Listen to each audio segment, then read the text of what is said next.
Bueno, en esta mañana tenemos una conferencia por demás interesante, con bastantes datos históricos, políticos, sobre todas las cosas, fundado todo absolutamente en este libro que tengo en mis manos, que se llama la Biblia.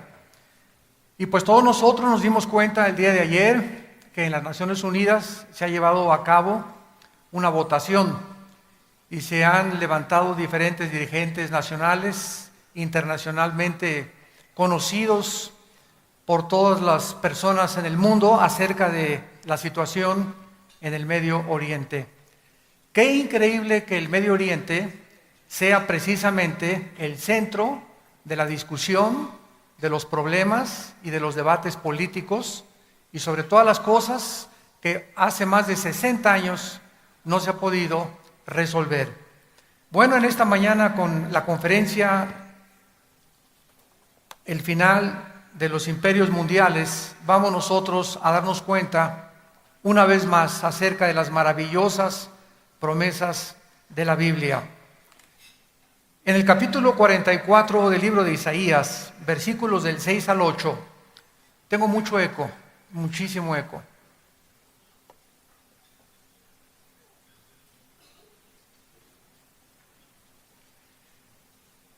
Hace 2750 años, Dios nos describe que Él es el único que puede poner en orden la historia.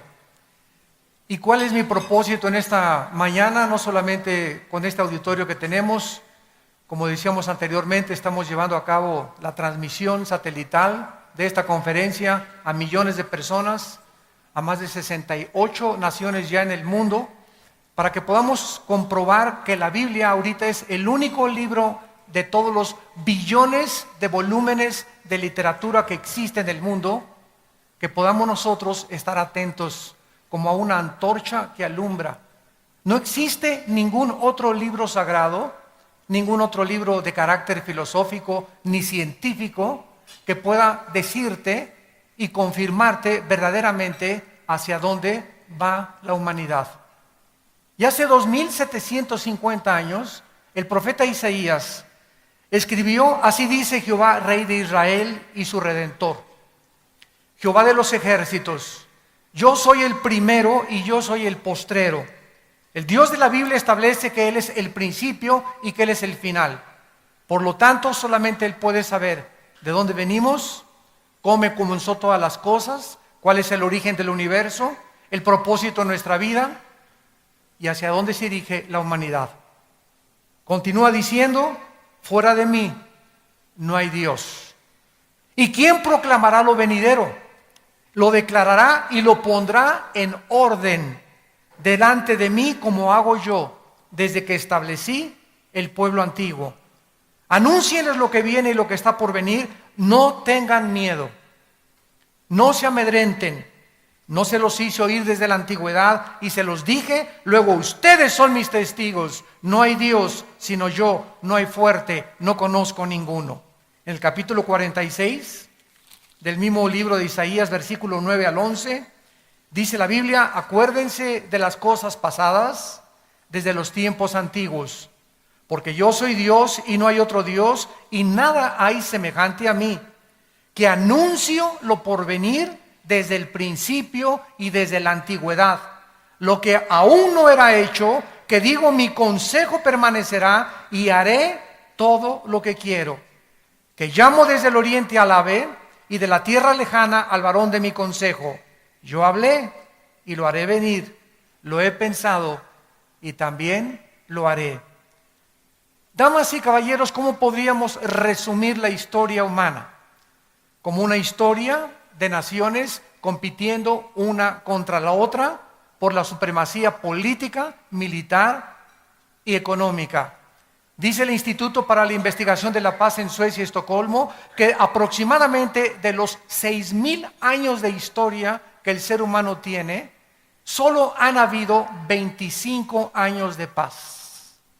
En 6,000 años de historia, la historia nos muestra que el hombre ha estado continuamente en conflicto el uno contra el otro, nación contra nación, imperios contra imperios. La historia se puede resumir en que el ser humano está en guerra consigo mismo. Y como no tenemos paz nosotros en nuestra vida, tenemos que buscar la guerra contra los demás. La Biblia dice claramente que en el capítulo 11 del libro del Génesis se inició el primer intento del ser humano por levantar una torre, la famosa Torre de Babel, con el propósito de llegar al cielo. Dice la Biblia que en aquel tiempo toda la humanidad tenía una sola lengua y que aconteció que cuando los hombres salieron al oriente, llegaron a la altura de la llanura de Sinar. La tierra de Sinar es el paralelo o el sinónimo de Babilonia. Y la palabra Babilonia, que significa la puerta del cielo, es exactamente donde se encuentra la nación de Irak. Actualmente Irak es la nación donde estuvo el huerto del Edén. En Irak es la nación donde se cometió el primer pecado. En Irak es la nación donde se encuentran 4 ángeles, de acuerdo a Apocalipsis 9, atados junto al río Éufrates, que son los más poderosos ángeles de Satanás, esperando la tercera guerra mundial para ser desatados y causar el conflicto internacional para que unos a otros nos destruyamos. Irak, pues, de acuerdo a la Biblia, es la ciudad o la nación más nombrada después de Jerusalén. Jerusalén es la primera nación, Babilonia es la segunda nación más nombrada en la Biblia. En este intento, los seres humanos encontramos que tenían una sola unidad: gobernar juntos, que fue el principio de la democracia. La democracia no comenzó con los griegos ni con los romanos, la democracia comenzó en la Torre de Babel, el gobierno de los humanos, el gobierno del pueblo, para que el pueblo pueda gobernar sin tomar en cuenta a Dios. Aquí se inició el intento de la democracia. En segundo lugar, tenían un solo propósito: hacerse un hombre. Hagámonos un hombre. Aquí vemos el egoísmo y la ambición política que ha perdurado a través de todos los siglos. La mayor parte de los gobernantes suben al poder totalmente centrados en sus propios intereses. Muy poco les interesa el pueblo, por lo único que quieren, ¿verdad?, es la ambición y el poder. Y están dispuestos a cualquier cosa por tal de obtener el poder. Y finalmente encontramos la rebelión, que es edificar, hacer un proyecto, creer que la pobreza todavía es el problema del ser humano. Se sigue debatiendo en los foros internacionales, en las Naciones Unidas, que la pobreza es el problema del ser humano. Y no es la pobreza del ser humano, el problema somos nosotros mismos. Porque hasta que el corazón del hombre no se ha transformado, no puede haber equidad ni justicia a nuestro alrededor. Vemos pues estos 3 propósitos en la Torre de Babel. Cualquier intento, dice la Biblia, de un globalismo, de una unión global, de una unificación, llámese Liga de Naciones, OTAN, Naciones Unidas, etcétera, etcétera, cualquier esfuerzo del ser humano por tratar de traer la paz y la justicia al mundo será absolutamente inútil si no tenemos en cuenta a nuestro Creador. No somos capaces ni tenemos la inteligencia suficiente y tenemos demasiada maldad en el corazón para poder nosotros arreglar el mundo sin tomar en cuenta a Dios. Después de esto, encontramos en Génesis capítulo 12 que Dios escoge una nación, damas y caballeros, de todo el globo terráqueo. Y escoge a un hombre llamado Abraham para llamarlo de Irak, a fundar la nación hebrea o la nación judía. ¿Por qué muchas personas me han preguntado y estudiantes escogió Dios a los judíos? ¿Que acaso los palestinos son inferiores o los árabes? La cuestión es que Dios escoge un punto geográfico en el globo terráqueo para que en ese punto geográfico, que es Israel, se concentre en primer lugar la venida del Mesías o el Salvador del mundo. Dios tenía que escoger un punto geográfico, una nación, para que naciera su santo Hijo Jesucristo. Si hubiera sido Italia, los franceses hubieran dicho, ¿y por qué no nosotros? Y si hubieran sido los ingleses, los alemanes hubieran dicho, ¿y por qué no nosotros? Si hubiera sido México, los guatemaltecos nos hubieran echado también el compromiso, ¿verdad? De decir, nosotros teníamos el derecho más que ustedes de tener aquí la atención del mundo. La cuestión es que Dios escoge en su soberanía una nación para que nazca el Mesías, y fue la nación de Israel. Los judíos no son mejores que los árabes, no son mejores que los mexicanos, no son mejores que ningún otro ser humano, porque la Biblia dice en Deuteronomio 7 que por gracia los escogió y por el amor que Él tiene a la humanidad. En segundo lugar, Dios escoge una nación para que a través de esta nación tuviéramos los 66 libros que forman las Sagradas Escrituras. Él tenía que escoger un pueblo donde el hebreo es uno de los lenguajes más completos y más profundos de toda la humanidad. En segundo lugar es el griego, porque el hebreo era el idioma que Dios escoge para que se escribieran las Escrituras. En tercer lugar, para que en Israel se concentrara la atención mundial desde hace 6,000 años. Y de hace 6,000 años hasta el siglo XXI, Israel es el centro de la envidia, de la discordia, del odio, del antisemitismo. Hasta este momento, los sociólogos, los arqueólogos, los antropólogos no han podido entender por qué Adolfo Hitler odiaba a los judíos. ¿Por qué se volvió de Rusia, Inglaterra y Estados Unidos en su ataque contra los judíos cuando ni siquiera eran una nación? Era un odio inexplicable que tenía él que destruirlos totalmente. Solo la Biblia nos muestra por qué ese odio de los poderes invisibles de maldad contra ese pueblo, precisamente porque a través de ese pueblo tenemos la única verdad absoluta, que es la Biblia, y a través de ese pueblo Dios levantó al Mesías, al Salvador del mundo. Y finalmente Dios funda la nación hebrea para que sea en Israel donde se cumplan las profecías de los últimos tiempos, como a continuación vamos a desarrollar. Después de que Dios funda la nación hebrea a través de los 12 hijos de Jacob, de las 12 tribus, ellos tienen que huir a Egipto.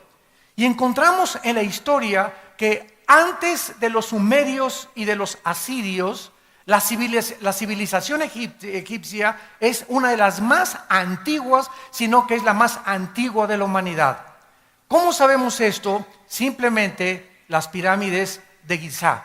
La pirámide de Giza o la pirámide de Keops, Kefren y Miserino son las construcciones más absolutamente maravillosas y es la séptima maravilla del mundo que queda en la historia de la humanidad, las pirámides de Egipto. Nadie sabe hasta este momento. Yo he buscado y ahondado en especulaciones, en arqueólogos, en antropólogos que dicen que tienen 4,000 años, que tienen 3,500 años, que fueron levantadas antes del diluvio universal, pero las pirámides de Egipto nos dan testimonio de la increíble antigüedad y de las matemáticas, la astronomía y la física que se necesitaron sin computadoras, sin herramientas modernas, para haber levantado esos monumentos de casi 15 toneladas cada una de las piedras, que hasta ahorita nadie puede explicar cómo pudieron haber trabajado en esta construcción. Los hebreos son llevados a Egipto, son oprimidos por aproximadamente 70 años, y vemos que precisamente Dios los saca de Egipto por la mano milagrosa de Moisés a través del río del Mar Rojo, y los trae otra vez a la tierra de Canaán. En los últimos años, Egipto fue el único país que mantuvo un tratado de paz con Israel. Hace 30 años, el presidente Mubarak, que acaba de ser derrotado, firmó un tratado con Israel. El presidente Assad, que estaba antes que Mubarak, había firmado un tratado de paz y lo asesinaron. Entonces Mubarak firma el tratado de paz y durante 30 años Israel está protegido por Egipto y por el otro lado por Jordania. Además que Inglaterra y Estados Unidos seguían apoyando a la nación de Israel. Acaban de derrotar a Mubarak, como todos ustedes lo saben. La hermandad musulmana tomó el poder y ahorita hay un espíritu en el Medio Oriente de derrocar a todos los dictadores que apoyen a la nación de Israel. La única nación que falta por ser derrocada es Jordania. Y ya están, hace 4 o 5 días, ya sacaron la embajada de Israel de Jordania los judíos, porque querían atacarla como la atacaron en Egipto. Y cuando tomen Jordania, damas y caballeros, Jesucristo dijo en Lucas 21:20 que cuando Israel estuviera rodeada por ejércitos, sabríamos que nuestro fin había llegado, que nos encontrábamos al final de la última generación. Vemos después de Egipto que se levanta el imperio de los asirios. En el año 722 a.C., los asirios toman a los judíos y se los llevan cautivos. En la guerra de 1967, el mes de junio, los judíos tomaron las colinas del Golán, que son exactamente la frontera con Siria. Y cuando los judíos tomaron las colinas del Golán, hasta el día de ayer,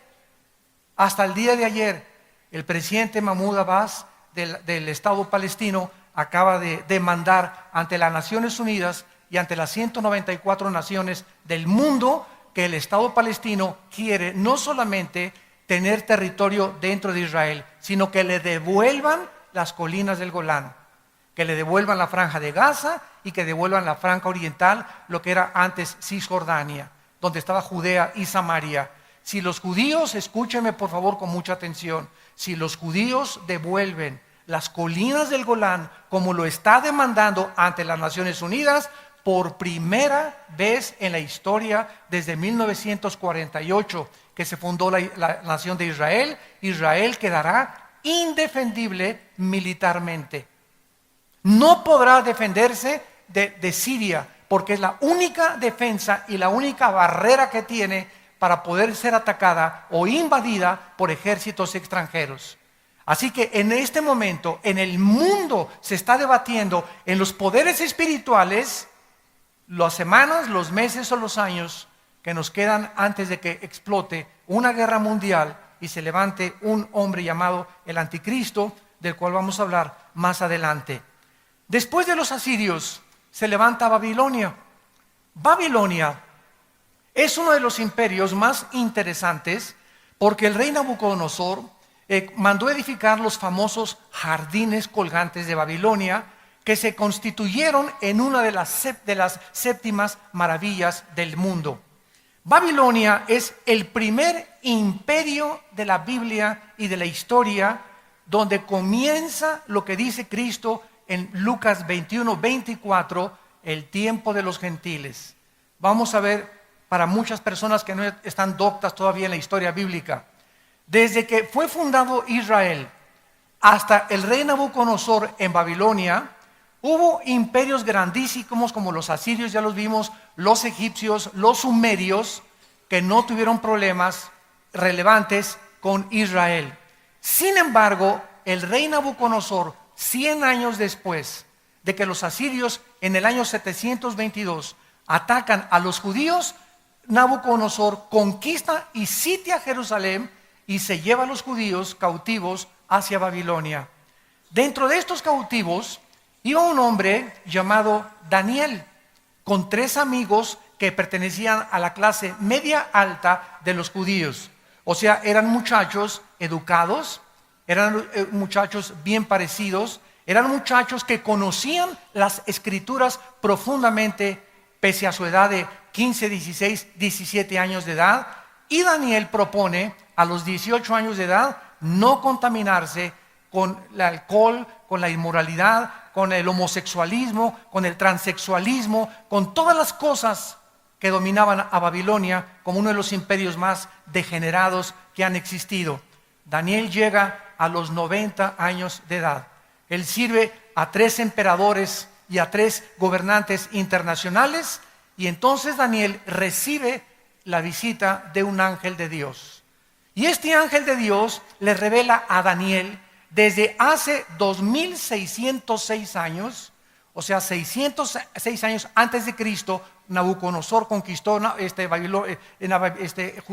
Judea y Samaria. Hasta el siglo XXI, desde esa época, Dios pone en orden, como se los voy a demostrar, quiénes eran los imperios que iban a continuar en el orden establecido divino, gobernando el mundo hasta la venida de Cristo. Y para el asombro de todos ustedes, vamos a comprobar que las naciones que actualmente se están poniendo del lado de la América y de las Chivas, los que están poniéndose la camiseta de un partido y los de otro partido, ya decidieron exactamente ¿qué papel van a formar en el último ataque contra la nación de Israel? Estas naciones están en existencia y son las naciones actualmente, más de 2500 años después, que son los más grandes enemigos de la nación de Israel. En el capítulo 2 de Daniel, el rey Nabucodonosor tiene un sueño, y en aquel tiempo los reyes estaban rodeados de toda la descendencia de Walter Mercado. Astrólogos, brujos, magos, hechiceros. Es increíble cuántos gobernantes en nuestra época actual siguen consultando a los magos, a los astrólogos, sus horóscopos, etcétera, etcétera, cuando todo esto la Biblia lo condena. Y la Biblia nos muestra que cualquier persona sumida en la astrología, en la hechicería, en el ocultismo, en la magia, en los mediums, etcétera, etcétera, son personas que han pisado y se encuentran en dominios de Satanás. La Biblia prohíbe cualquiera de estas prácticas. Nabucodonosor les habla a todos estos magos y hechiceros: interprétenme el sueño. Ninguno de ellos le puede interpretar el sueño, porque ese sueño se lo había puesto Dios al rey Nabucodonosor.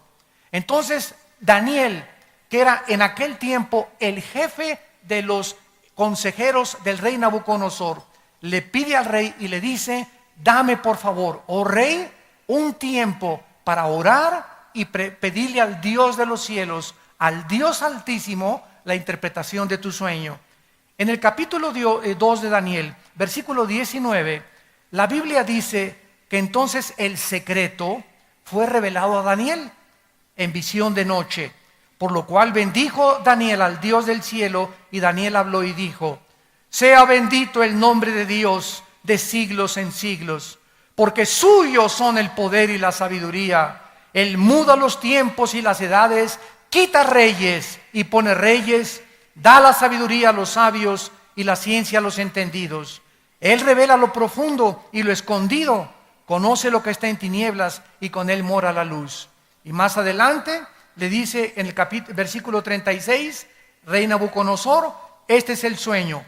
El rey Nabucodonosor, antes de interpretar esto, había visto un sueño con una estatua gigantesca. La estatua tenía la cabeza de oro, el pecho y los brazos de la estatua eran de plata, el vientre de la estatua era de bronce, las dos piernas de la estatua eran de hierro, y los dedos de la estatua, 5 de cada lado, eran de hierro mezclados con barro.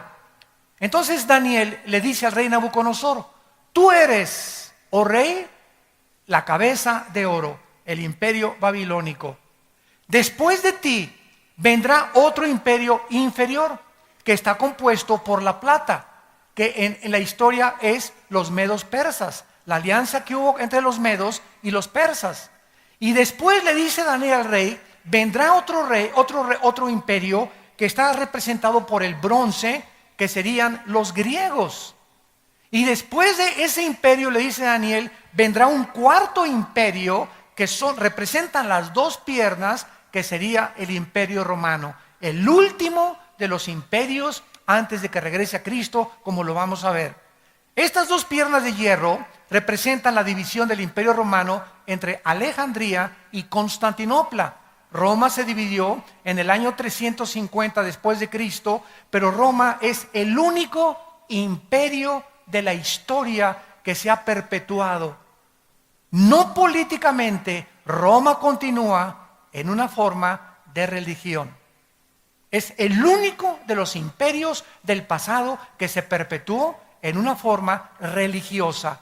Entonces, el emperador Constantino nombra al primer papa, nombra al primer emperador Pontificus Maximus de Roma y lo coloca en el lugar de la silla, pero en forma religiosa y no en forma política.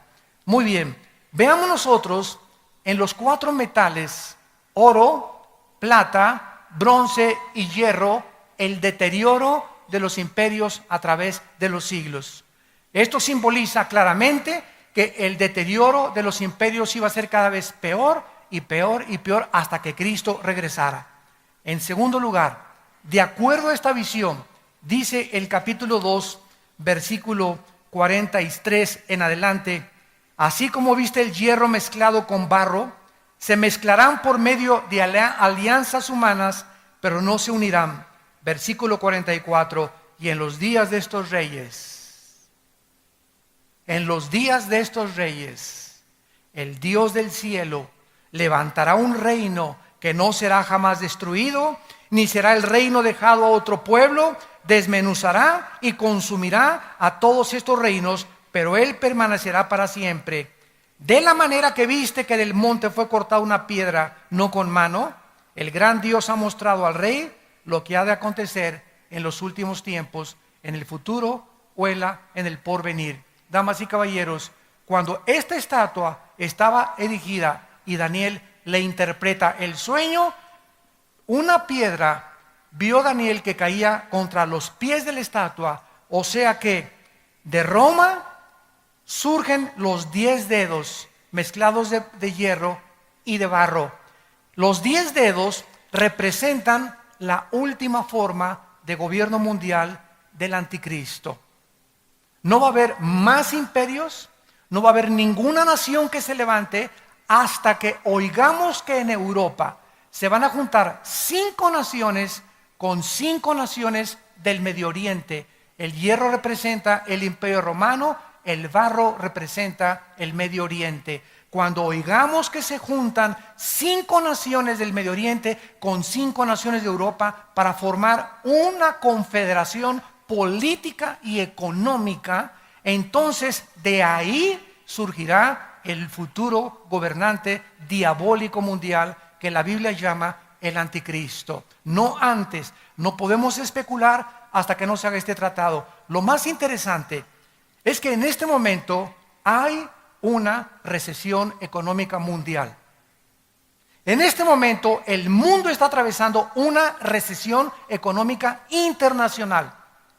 Y lo que más me sorprende es que Grecia aparece en la Biblia como una de las naciones, ya vimos que forma parte de la estatua del anticristo, y ahorita Grecia está provocando la caída de la Unión Europea. Acabo de comprar ayer la revista El Economista, y dice que en la Unión Europea están tratando ahorita de sacar a Grecia para quitarse el peso que les está causando los trillones de dólares que Grecia debe de endeudamiento. Después de Grecia está España, ¿verdad? Irlanda, que están tratando de hundir la Unión Europea. Sin embargo, hay muchos que no quieren deshacerse de Grecia todavía, pero a ese grado está llegando la Unión Europea, porque el euro, por primera vez en la historia, está a punto de ser totalmente desmoronado. Toda esta situación que está pasando en Europa, la situación que está pasando en Medio Oriente, los climas, los tsunamis, los ataques, satélites cayéndonos en la cabeza, las radiaciones del sol, los cambios climatológicos, todo esto se está conjugando exactamente para que llegue el punto donde Jesucristo dijo que el mundo llegaría. Muchos de ustedes siguen todavía con Triunfo del Amor y con sus telenovelas y por acá y por allá queriendo hacer dinero. Otros hombres siguen adulterando y buscando una mujer que los haga felices, mujeres que viven en el salón de belleza con 10 cirugías plásticas tratando de mantener la belleza, etcétera, etcétera. El mundo sigue en el purrún, purrún. Y Cristo dijo, como en los días de Noé estaba la gente bebiendo y trabajando, y no hay nada de malo en todo eso, pero la gente no le importaba a Dios. Y llegó el momento, damas y caballeros, porque para esta hora hemos nacido, para que nuestros hijos cuando crezcan, ellos puedan saber que nosotros no permanecimos impávidos ante la situación y que levantamos la bandera de la verdad hasta el final de los tiempos. Tenemos que influir a nuestra generación y tenemos una sola vida para hacerlo. Levantar los valores morales otra vez en México, levantar otra vez la Biblia, levantar al mundo y decirle, somos personas, agentes morales, responsables delante de Dios. Y estamos a punto de entregar, el Titanic se está hundiendo. El mundo se está hundiendo ante nuestro alrededor y la gente como en el Titanic, ja, ja, ja, jo, ji, ji, jo, jo, jo, tomando y chupando y por aquí y por allá, y el barco hundiéndose. Así está el mundo a nuestro alrededor. La gente cada vez está peor, la inmoralidad, la degradación, las perversiones sexuales, matrimonios entre hombres con hombres, mujeres contra mujeres. ¿Ustedes creen que Dios está contento con todo esto? ¿Y nos enojamos porque hay catástrofes? ¿Y porque si Dios es bueno manda tsunamis? Nosotros hemos escogido precisamente el mundo que estamos viviendo y hemos hecho del mundo lo que el mundo ha hecho ahorita. El mundo ahorita es un basurero de inmoralidad y de depravación moral. Y muy poca gente está consciente, y dice la Biblia que cuando Cristo venga, vendrá como ladrón en la noche. Vendrá de repente sobre tu vida, y si Cristo no viene en 2 años o en 4 años, prepárate el día de tu muerte para encontrarte con el juez de toda la humanidad. Porque tú y yo vamos a dar cuentas de nuestra vida y de lo que hicimos mientras estábamos en este cuerpo. Vemos nosotros entonces que de acuerdo a la Biblia, la última forma de gobierno mundial no iba a ser Rusia. Qué increíble es esto. No iba a ser Estados Unidos, no iba a ser Inglaterra, no iba a ser Alemania, no iba a ser una sola nación. La última forma de gobierno mundial iba a ser la unificación de 10 naciones que representan los 10 dedos de la estatua de la profecía de Daniel. Con una mezcla del hierro, Europa, con el barro, el Medio Oriente. Y en los días de estas 10 naciones que el anticristo gobernará, es cuando Jesucristo regresará en su segunda venida. Vamos a analizar la historia para ver la exactitud de las profecías bíblicas. Es interesante que desde el Imperio Romano hace 2000 años, ninguna nación, ningún imperio ha vuelto a surgir. Hasta el siglo XX, damas y caballeros, los otomanos o los turcos trataron junto con Inglaterra, hasta después de la Segunda Guerra Mundial, de controlar el Medio Oriente. Viene la Segunda Guerra Mundial y termina en 1914, más o menos, y en el 18 los ingleses tratan de esparcirse y expandir su imperio por todo el Medio Oriente y de apoderarse del Medio Oriente, tratando de colonizarlos. Y vemos entonces que Inglaterra saca a los otomanos y entonces llega la Segunda Guerra Mundial.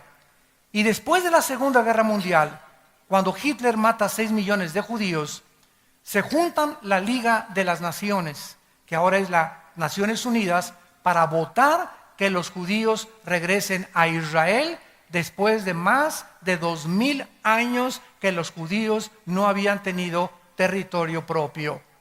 Entonces los ingleses son sacados también del Medio Oriente, se les permita a los judíos regresar y las Naciones Unidas hacen una impartición de naciones y dividen Jordania, el Líbano, Jordania, Israel e Irak.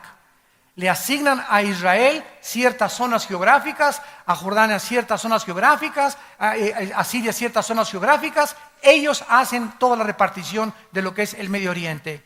Entonces, después de la Segunda Guerra Mundial, ¿quién ganó? Los Estados Unidos de Norteamérica, junto con Inglaterra y José Stalin de Rusia. Le ganaron a Mussolini de Italia, a Hitler y a los japoneses. Estados Unidos surge en 1948 como la nación que iba durante aproximadamente 60 años a tener la supremacía política, militar y económica. Surge Estados Unidos en el 48 y en el 50, 2 años después, la Unión de Repúblicas Socialistas Soviéticas surgen para competir contra Estados Unidos por el control del mundo, por la supremacía política, económica y militar. Esto se llama desde 1950 a 1989, la Guerra Fría. ¿Qué significa esto? No hubo intercambio de misiles, no se bombardearon el uno al otro. La última amenaza fue cuando Nikita Khrushchev amenazó con misiles en Cuba bombardear Estados Unidos. El presidente John Kennedy en los 60 saca los misiles, le dice a Nikita, si no los sacas, le entramos a la guerra. Gracias a Dios Nikita los sacó y los regresaron a Rusia. Y en 1989, Mikhail Gorbachev, el premier de Rusia, va al Vaticano con el Papa Juan Pablo II y le dice estas palabras: usted es el representante de la religión más grande del mundo. Por favor, quiero mandar este mensaje al mundo desde el Vaticano. Rusia y el sistema comunista fracasó. Así lo dijo Mikhail Gorbachev. Ahora vamos a desarrollar otra filosofía que se llama la perestroika, donde vamos a reconocer que es un sueño utópico, creer que el comunismo puede sobrevivir sin el capitalismo. Entonces, los rusos concluyeron de que habían jugado una payasada, habían jugado una tontería, ¿verdad? Una farsa, porque tenían 12 años, desde 1979 casi al 89, que Rusia se estaba muriendo de hambre. Se estaban muriendo de hambre, pero querían aparentar ante el mundo de que todo estaba muy bien con el puro disfraz y con el puro maquillaje. Gorbachev dijo, ya no puedo más, no podemos sobrevivir, nos necesitamos unos a otros. Mandan derribar el muro oriental de Berlín. El comunismo, los países que pertenecían a los rusos de Europa son absorbidos por la organización del Tratado del Atlántico del Norte, que se llama ahora la OTAN, y la OTAN protege a todas estas naciones para que los rusos no vuelvan a conquistarlos ni a dominarlos.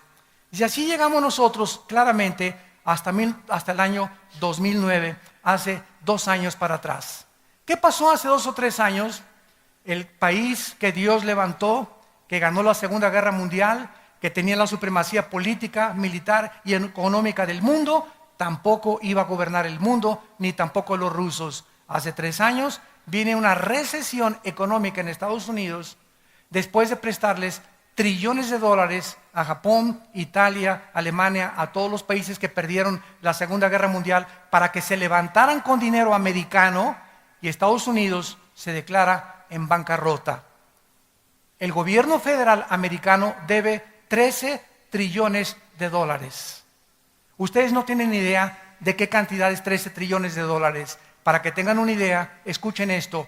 Si tú cuentas $1 cada segundo, $1 cada segundo, 1, 2, 3, 4, por 250 años, no llegas al trillón de dólares. Deben 13 trillones, o sea, es impagable la deuda. La deuda de la Unión Europea es impagable. Ahorita está surgiendo ante los ojos del mundo China, Rusia y la India. China tiene la mitad de la liquidez del dinero norteamericano. China ahorita en cualquier momento podría hundir totalmente a Estados Unidos. ¿Por qué no lo hace? Porque Estados Unidos es su mejor comprador. El que le compra por eso todo está ahorita made in China. Hasta los Florsheim que tengas traes ahí una etiqueta que dice hecho en China.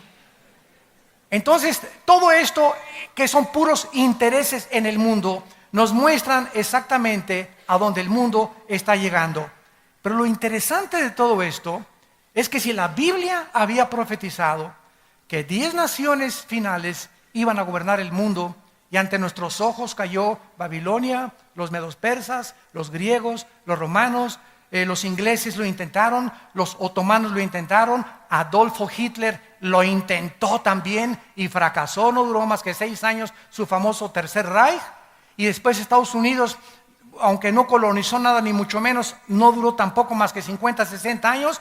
Nos encontramos entonces a que ya tienen que comenzarse a formar estas 10 naciones que la Biblia mencionó del antiguo Imperio Romano.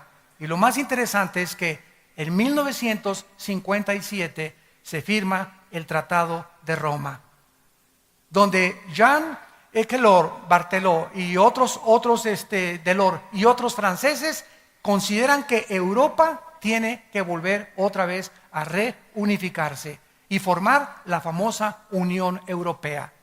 En enero de 1999 se acepta el euro como la moneda oficial en toda Europa. En el año 2009 eran 25 naciones formando la Unión Europea. Actualmente son 27 naciones y la única nación que no quiere la Unión Europea que entre es Turquía. Turquía es el puente entre el Medio Oriente y entre Europa. ¿Y por qué no quieren que entre Turquía? Porque la Biblia profetizó en Ezequiel capítulo 38, versículos del 4 al 6, que tiene el nombre en la Biblia de Tomar, de Gomer y de Togarma, que Turquía, escúchenme, Turquía se va a unir con Rusia, con Libia y con Alemania, y los países del norte de África, Indonesia y Etiopía, para atacar a Israel. Y Europa va a estar en manos del anticristo. El anticristo va a cuidar a Israel durante 3 años y medio a través de un tratado de paz falso. Y después va a traicionar este tratado y se viene todo el mundo, como la Biblia lo profetiza, contra la nación de Israel. De acuerdo a las profecías bíblicas, estas 10 naciones que tuvieron su inicio en el 57 con la Unión Europea, vemos que ante nuestros ojos Europa comienza a reunificarse. Las 2 piedras de hierro de la visión hace 2600 años de Daniel, con los 10 dedos mezclados entre el hierro y el barro, están formando esta unión que muy pronto va a aparecer delante de nuestros ojos. Esto es maravilloso porque a la luz de los acontecimientos mundiales, ¿qué naciones se han levantado ante nuestros ojos? Nadie sabía nada de Irak antes del 90. Yo me acuerdo que fui a una universidad en San Diego, California, y les pregunté a los estudiantes, ¿alguien conoce Irak? Esto fue en 1988-89 y me dijeron que era una medicina. Estudiantes de high school. Llega 1990, Hussein amenaza invadir Kuwait, Estados Unidos interviene, sacan a Hussein, explota la guerra del Golfo Pérsico y desde 1990 hasta nuestros días, Irak, Irán, Jerusalén, Israel y los países del Medio Oriente y Europa forman los encabezados de todos los periódicos. Estas naciones son las que formaron los primeros 4 imperios mundiales. Babilonia es Irak actual, apúntalo. Los medos persas es Irán. Hasta 1935 se le cambió el nombre de los persas a Irán. En tercer lugar, los griegos. Grecia está hundida económicamente actualmente. Y en cuarto lugar, Roma. Cuando hablamos de Roma, hablamos del imperio europeo completamente que gobernó toda Europa. Estas 4 naciones estarán ocupando la supremacía mundial cuando el anticristo regrese. ¿De qué nos habla esto? Que el anticristo va a surgir del Medio Oriente.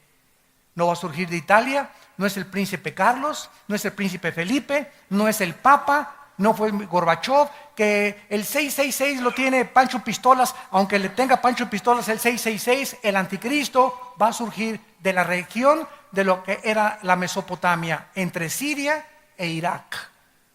De ahí va a surgir el anticristo de acuerdo a Daniel capítulo 7. Y cuando el anticristo surja, va a tener 2 oficinas, una en Roma, en la nación de Italia, en la ciudad de Roma, y la otra en Irak, en la ciudad de Bagdad, que está siendo reconstruida ya. Y desde ahí el anticristo mandará marcar a todos los seres humanos con la marca del 666. Pero antes de todas estas cosas, la Biblia nos muestra que habrá la tercera guerra mundial. Dice en Apocalipsis capítulo 16 que el anticristo reunirá a las naciones del mundo. Y esto es interesantísimo, porque yo me pregunté hace algunos años, ¿por qué quieren destruir a Israel? ¿Por qué la guerra del Armagedón, que se va a librar en el Valle del Megido? Los que han ido a Israel, los invitamos, vamos a ir el próximo marzo del año que entra. Yo voy a encabezar esta expedición a Israel. Vamos a visitar todos los lugares y vamos a ver claramente dónde fueron las guerras, dónde van a ser las guerras, etcétera, etcétera. En el Valle del Megido, Napoleón dijo, en este lugar se librará la tercera guerra mundial. Él sin conocer la Biblia. Bueno, ahí en el Valle del Megido se va a lograr la tercera guerra mundial, pero ¿por qué Israel? ¿Por qué se van a juntar las naciones, como dice la Biblia, contra Israel? ¿Qué tiene de interesante? Un punto no es más grande que el estado de Nueva Jersey, Israel, contra 22 naciones árabes, con más de 25 millones de árabes alrededor. Es que, de acuerdo a la Biblia, escúchenme bien, Israel va a encontrar petróleo. Y el petróleo que surge en Israel, si ahorita lo odian, va a ser con odio jarocho. Porque si ahorita quieren expulsarlos de ahí sin tener ninguna razón absoluta, cuando encuentren petróleo va a ser la manzana de la discordia.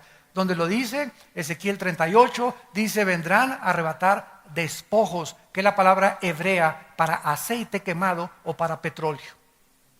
Y esta es la razón por la cual se va a convertir todavía más grande la manzana de la discordia, y se reunirán para atacar y controlar el centro geográfico del planeta Tierra, donde el 65% de la producción petrolera se encuentra concentrada en el mundo.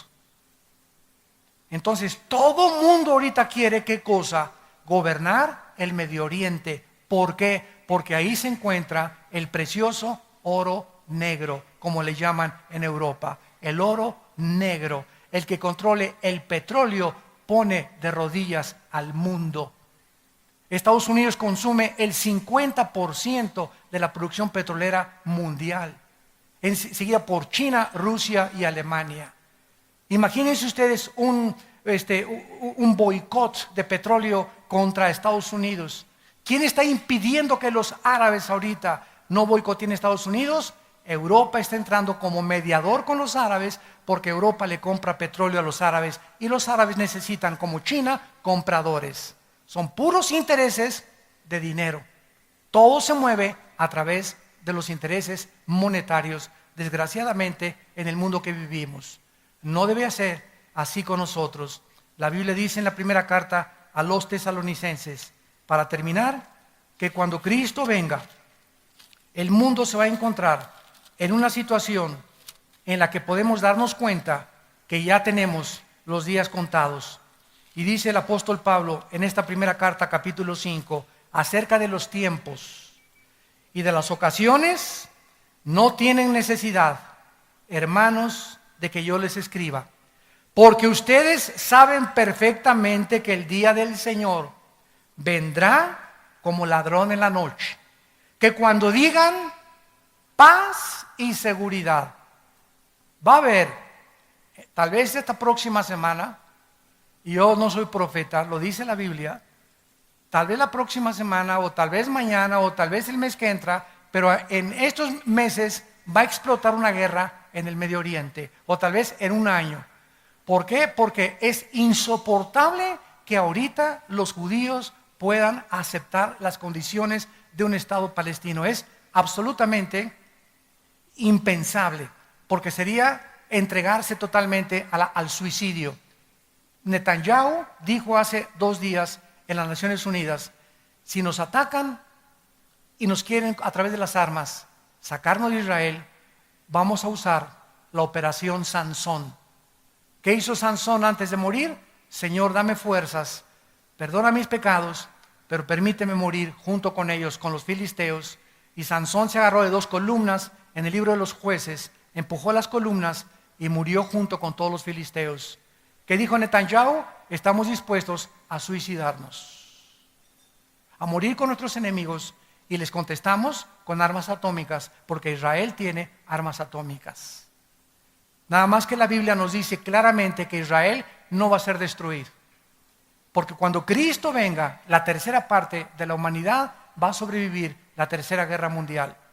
Entonces, esta guerra próxima que venga en el Medio Oriente va a servir para que de ahí surja el anticristo, porque Hitler surgió con las mismas características en la Alemania, que había sido humillada por la Primera Guerra Mundial. No había trabajo en Alemania, estaban los comunistas en Alemania, y surge una voz del Tercer Reich. Adolfo Hitler crea el Partido Nacional Socialista y levanta a Alemania de su humillación, le devuelve el orgullo alemán, crea la Porsche, crea la Volkswagen, y hay trabajo para todo mundo, y el pueblo dice: Heil Hitler, lo que tú digas, tú eres nuestro Dios. Y la historia del mundo ha sido la misma con los Césares, con Carlomagno, con Alejandro el Magno, con Saddam Hussein, con Hitler, con todos los dictadores. Dale al pueblo pan y algo de comer y no les importa quién esté gobernando. Y hemos llegado al momento nosotros de la verdad, de verdaderamente decidirnos si vamos a entregarle nuestra vida a Dios. Si vamos a creer lo que dicen las Sagradas Escrituras, o lo que dice Walter Mercado, o lo que dice Carlos Sagan, o lo que dice Jean-Paul Sartre, o lo que dice Nietzsche, o lo que dice Carlos Marx, o lo que dice Freud. ¿A quién le quieres creer? Esa es la pregunta de los 64,000 pesos. ¿Qué es lo que vas a decidir tú a creerle? Todos ellos fueron hombres, como tú y como yo. Cristo fue divino. Yo soy el camino, la verdad y la vida. Y murió en una cruz para decirnos: Padre, perdónalos porque no saben lo que hacen. Incomparable con ningún líder jamás religioso ni político en la historia humana, el Hijo de Dios. Tenemos nosotros que escoger a quién creerle. ¿Quieres evidencias? Aquí están en la Biblia. Ahí están las profecías cumplidas. El orden de la historia y los imperios que ha Dios establecido se ha hecho exactamente conforme está escrito en este maravilloso libro. Para que si tú dices que te faltan evidencias en el día del juicio, no digas: es que no tuve nunca la luz. La tuviste, pero no te convino creer en la luz ni en la verdad. El mayor problema de los ateos no es la falta de evidencias ni su intelectualidad. Casi todos están enojados contra Dios. Todos los debates que he tenido yo con ateos son hombres y mujeres enojados con Dios. Y lo ridículo y lo absurdo de esto, filosóficamente, es que Jean-Paul Sartre, el padre del existencialismo francés, en los 60s, antes de morir, dijo esto: yo no sé cómo fui tan bruto, dijo Jean-Paul Sartre. Toda mi vida he tratado de pelear contra alguien que no existe. He gastado mi vida, mis energías demostrando a alguien que no existe. Entonces, si no existía, ¿por qué me peleé contra alguien que no existía? Y antes de morir, estamos seguros, ¿verdad? Como dijo su hija, que tal vez creyó en Dios antes de morir, Sartre, el padre del existencialismo. ¿Por qué? Porque es absurdo, ¿no? Si eres ateo, ¿verdad? Ahí se la pasan toda la vida atacando y atacando. Oye, si no existe, pues yo no le voy a pelear contra el aire. Si yo creo que no existe el aire, no peleo contra el aire.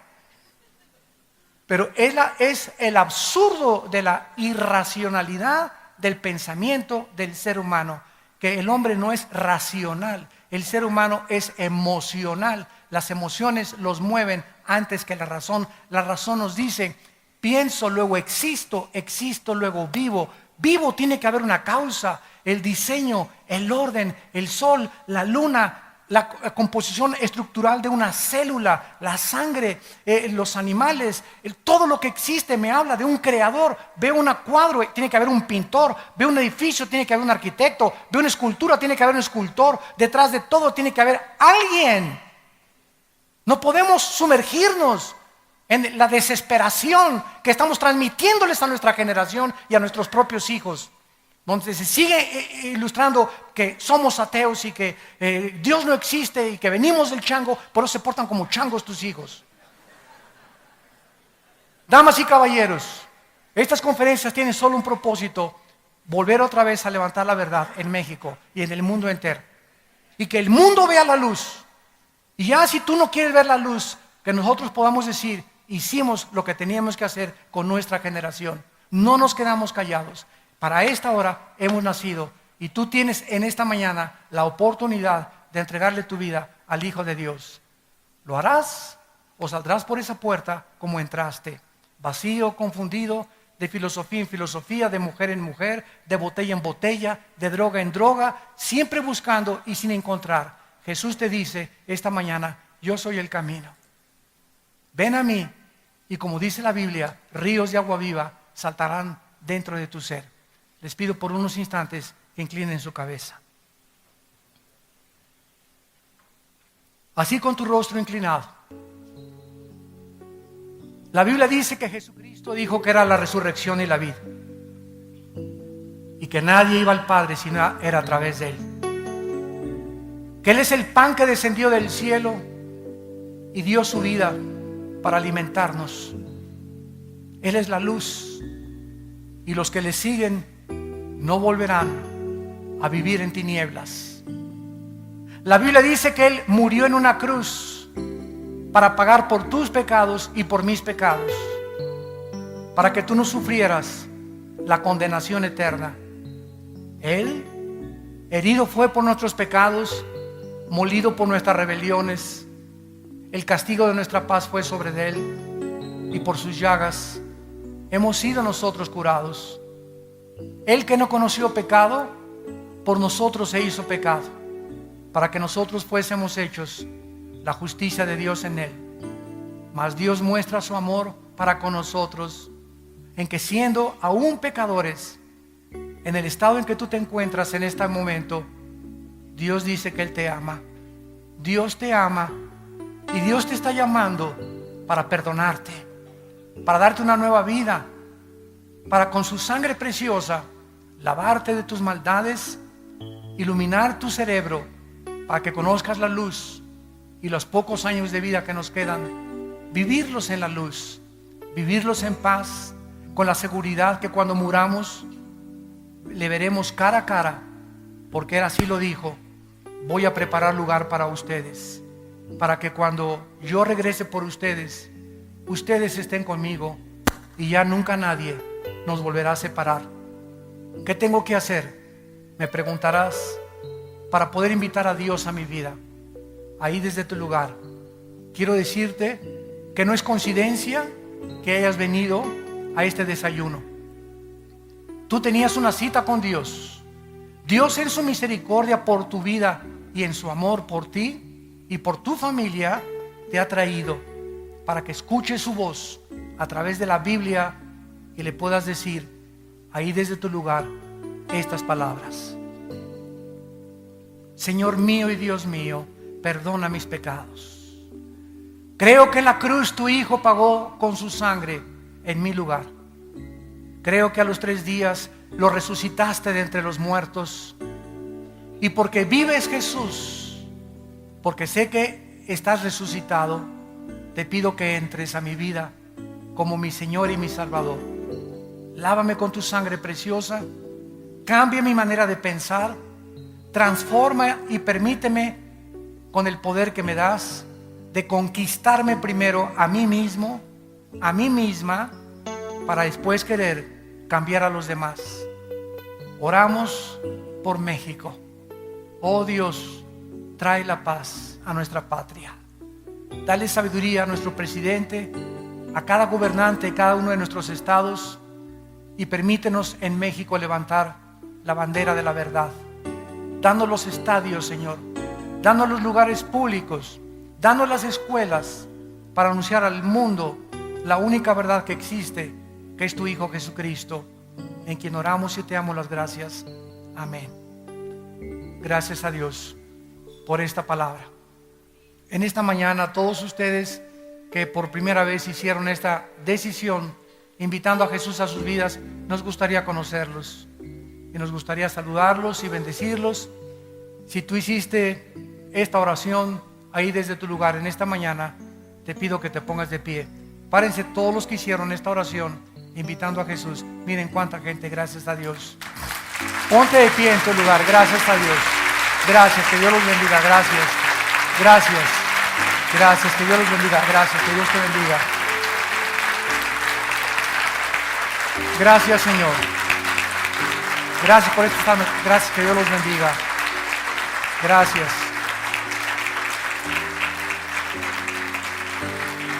Bienaventurados los pobres en espíritu, porque ellos verán a Dios. Bienaventurados los que lloran, porque ustedes recibirán consolación. Bienaventurados los misericordiosos, los que tienen compasión de los demás, porque Dios tendrá compasión de ustedes. Bienaventurados aquellos que sufren persecución por ser cristianos. No se amedrenten ni tengan miedo. Yo estoy con ustedes, dice el Señor. Así me han perseguido a mí y a mis apóstoles, y los perseguirán a ustedes también. Pero confíen, yo he vencido al mundo. Mi paz les dejo y mi paz les doy, no como el mundo la da. En el mundo van a tener aflicción, desilusiones, traiciones, persecución, decepciones, porque es un mundo de pecado. Pero sean valientes, porque yo estaré con ustedes hasta el día del fin. Que Dios los bendiga y que tengan mucha paz.